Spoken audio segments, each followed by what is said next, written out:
Welcome to विद्यालय study point. आज की इस वीडियो में हम डिस्कस करने वाले हैं क्लास 11 का 2023 और 24 का सिलेबस, जिसके अंदर हम मिड टर्म का सिलेबस डिस्कस करेंगे। इससे पहले हमने डिस्कस किया है सिलेबस को, लेकिन फाइनल सिलेबस हमने डिस्कस कर रखा है। जिन बच्चों ने फाइनल सिलेबस नहीं देखा हो वो जाकर जरूर देख ले। इकोनॉमिक्स का हमने फाइनल सिलेबस ऑलरेडी करवाया हुआ है। वहाँ पे बहुत अच्छे तरीके से आपको बताया गया है कि इकोनॉमिक्स में आपको 2023 और 24 के अंदर पढ़ना क्या है। ये जो हम सिलेबस डिस्कस करेंगे आज की इस वीडियो में मिड टर्म का होगा, जिसका एग्जाम आपका करीब सितंबर अक्टूबर में होता है। तो उसके बारे में डिस्कस करेंगे कि सितंबर अक्टूबर में जो एग्जाम होने वाला है, जिससे काफी ज्यादा बच्चे फर्स्ट टर्म कह के भी बुलाते हैं। तो फर्स्ट टर्म का जो एग्जाम होगा उसके अंदर कौन कौन से आपको चैप्टर्स पढ़ने होंगे, कौन कौन से चैप्टर आपके आ रहे हैं, तो वो चीजें हम डिस्कस करेंगे। चलिए आगे की तरफ चलते हैं। उससे पहले अगर आपका कोई डाउट रह जाता है तो आप मुझसे इंस्टाग्राम पे पूछ सकते हैं। मेरी इंस्टाग्राम आईडी आपके सामने है। साथ ही आप क्लास 11 के टेलीग्राम ग्रुप में भी जरूर ज्वाइन हो जाइए। इसका दोनों का जो लिंक है आपको वो डिस्क्रिप्शन के अंदर मिल जाएगा, तो वहां जाकर आप चेक कर सकते हैं। वीडियो देखने के बाद भी अगर आपका कोई डाउट रह जाता है तो आप मुझसे यहाँ पे पूछ सकते हैं। सिलेबस की तरफ आते हैं। इकोनॉमिक्स में तो दो किताबें रहती है, अर्थशास्त्र में सांख्यिकी एंड दूसरी जो है वैशिष्टि अर्थशास्त्र। ठीक है, ये एक परिचय। तो ये वाली जो किताब है ना, क्लास 12 आप देख रहे होंगे लिखा हुआ, लेकिन ये आप क्या है, कक्षा 11वीं के लिए हो गई है ये। जैसा कि मैंने फाइनल सिलेबस में आपको पहले ही बताया था कि आपकी एक किताबें जो थी वो अदली-बदली हो गई थी, पिछले साल भी ऐसा ही हुआ था। ठीक है? तो ये चीज़ें मैंने पहले ही आपको समझा रखा है। जिन बच्चों ने नहीं देखा हो तो आप जाके फाइनल वाला सिलेबस ज़रूर देख लें, वहाँ पे अच्छे से बताया गया है। इंग्लिश मीडियम में बात करें तो स्टैटिक्स फॉर इकोनॉमिक्स नाम है इस बुक का, एंड यहाँ पे जो है ये माइक्रो इकोनॉमिक्स इस बुक का नाम है। ठीक है? आगे की तरफ चलते हैं हम। डिस्कस जो हम सिलेबस करेंगे वो दोनों ही मीडियम में लेके चलेंगे, क्योंकि ज़्यादातर ऐसे बच्चे भी रहते हैं जो इंग्लिश मीडियम के होते हैं। तो सबसे पहली बुक को लेते हैं हम, अर्थशास्त्र में सांख्यिकी। इस वाली किताब को डिस्कस करते हैं। तो यहाँ पे आप विषय सूची देख रहे हैं। इस किताब को अगर आप खोलेंगे तो यहाँ पे कुछ इस तरह से आपको विषय सूची देखने को मिलेगी। अब एक और चीज़ आपको ध्यान रखना है कि ये न्यू एनसीईआरटी है, यानी इसके अंदर जो चैप्टर दिए हुए हैं ना, इसमें वो चैप्टर नहीं है जो आपके कट गए। न्यू एनसीईआरटी है, जिस जो न्यू सिलेबस के अकॉर्डिंग एनसीईआरटी जो है देता है, ये उसके अकॉर्डिंग है। अगर आपके इसके अलावा कोई चैप्टर है, जैसे इसमें पहले 9 चैप्टर हुआ करते थे, तो एक चैप्टर यहाँ पे कटा हुआ दिखा रहा है, यानी वो चैप्टर शो ही नहीं कर रहा है यहाँ पे।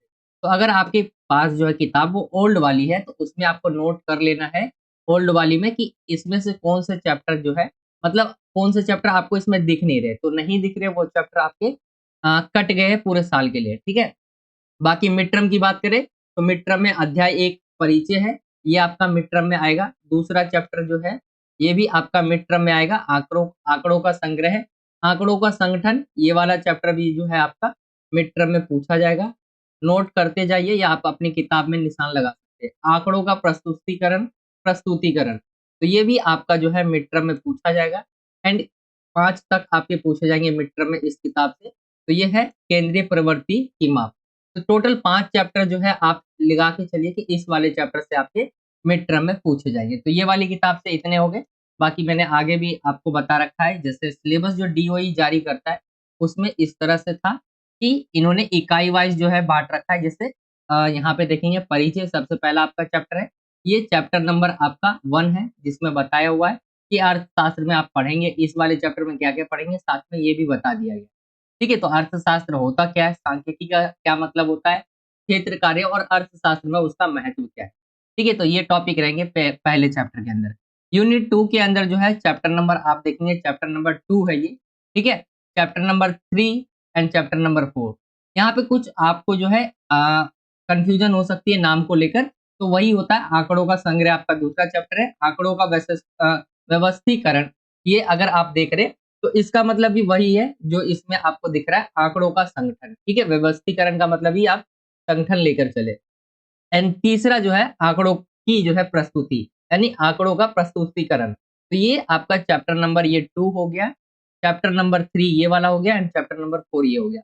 यानी 3 चैप्टर जो है आपका यूनिट 2 के अंदर पूछे जाएँगे। तो इसके अंदर टोटल 3 चैप्टर है, इसमें आपका चैप्टर 1 है, ठीक है? एंड लास्ट जो है केंद्रीय प्रवृत्ति की माप, तो इसके अंदर 1 चैप्टर है। तो टोटल देखेंगे 5 चैप्टर आपके आ रहे हैं। टॉपिक भी यहाँ पे थोड़े बता दिए इन्होंने। जैसे दूसरे चैप्टर की बात करें तो यहाँ पे आंकड़ों का संग्रह है। इसमें आंकड़ों के स्रोत, प्राथमिक व द्वितीय आधारभूत आंकड़े कैसे एकत्रित किए जाते हैं, निर्दर्शन की अवधारणा के साथ आंकड़े एकत्रित करने की विधियां क्या क्या है, यहाँ पे ये टॉपिक भी इन्होंने बता रखे, तो इनको आप जरूर जो है नोट कर ले कि टॉपिक इनके बहुत ज्यादा इंपॉर्टेंट रहते हैं। इनसे जो है यही रहता है टॉपिक जिससे आपसे एग्जाम में क्वेश्चन पूछे जाएंगे। चैप्टर जो लास्ट है आपका केंद्रीय प्रवृत्ति की माप, चैप्टर नंबर 5वां, इसके अंदर समांतर मध्य, माध्यिका और बहुलक ऐसे क्वेश्चंस निकलते हैं, ये टॉपिक है आपके। तो ये आपका पहला किताब था जो हमने डिस्कस किया, ठीक है। आगे की तरफ आते हैं हम। अगर इसको आप इंग्लिश मीडियम में देखना चाहते हैं तो इंग्लिश मीडियम में इस तरह से है कुछ, ये किताब देखेंगे, स्टैटिक्स फॉर इकोनॉमिक्स इस किताब का नाम है इंग्लिश मीडियम में। एंड चैप्टर नंबर 1 हो गया, चैप्टर नंबर 2 हो गया collection of data, organisation of data, presentation of data, ठीक है। एंड चैप्टर नंबर 5वां। तो ये टोटल जो है आपके 5 चैप्टर जो है ये मिड टर्म के लिए है, आप इसे नोट कर ले, निशान लगा ले अपनी किताबों में। ये इंग्लिश मीडियम में हो गया। इंग्लिश मीडियम में साथ में यहाँ पे मैंने टॉपिक्स भी दे दिए और साथ ही चैप्टर जैसे इंट्रोडक्शन है आपका परिचय वाला पहला चैप्टर हो गया। इसके अंदर आप देखेंगे यूनिट 2 के अंदर तो 3 चैप्टर है, collection of data, organisation of data और प्रेजेंटेशन ऑफ डाटा। तो टोटल 3 चैप्टर एंड लास्ट जो है आपका 5वां चैप्टर रहता है।